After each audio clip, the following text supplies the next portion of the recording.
Ce carter a été thermoformé sur un moule positif, alors que cette baignoire a été thermoformée sur un moule négatif. Voyons sa fabrication. Mise en place de la plaque d'ABS et de PMMA dans le four. Ramollissement du polymère sous l'action du chauffage infrarouge. Mise en place de la plaque sur le moule. Fermeture du serre-flanc. Application du vide et formage de la plaque sur l'empreinte du moule.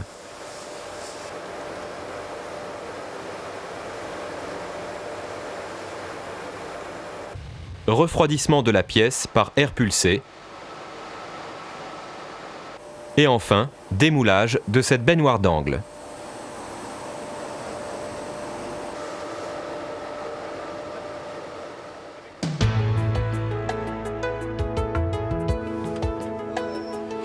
Analysons le cycle de thermoformage de ce capotage en ABS sur un moule positif. Mise en place de la plaque.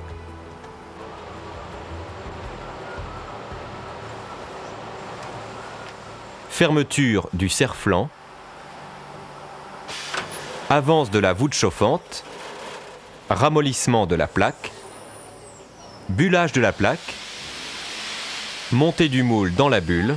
Formage de la plaque au contact du moule par l'action du vide.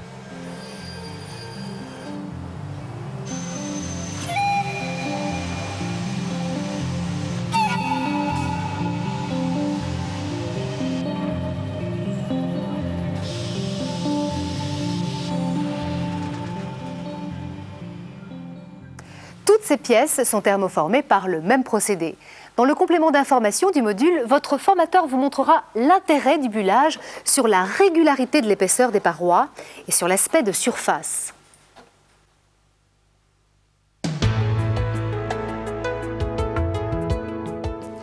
Deuxième technique de thermoformage permettant l'obtention de pièces aux épaisseurs plus régulières, le pistonnage. Dans ce cas, un piston étire la matière ramollie avant l'application du vide.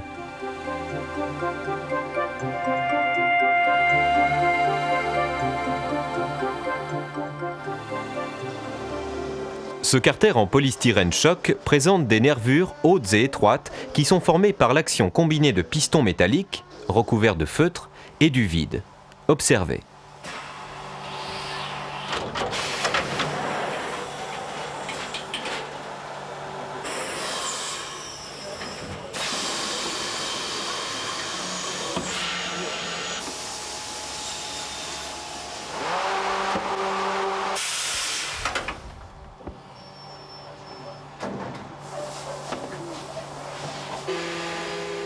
Autre exemple de pièce. Dans ce cas, les pistons en bois, recouverts de feutre, assurent le formage de la pièce avant l'action du vide.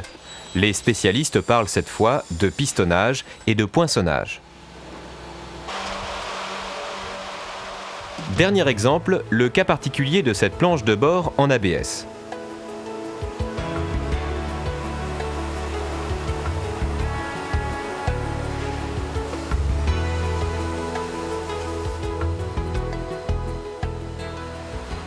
Elle est thermoformée sur une installation particulière qui réalise en ligne l'extrusion de la plaque et tout de suite derrière le thermoformage de la pièce avec bullage, pistonnage et action du vide. Observez.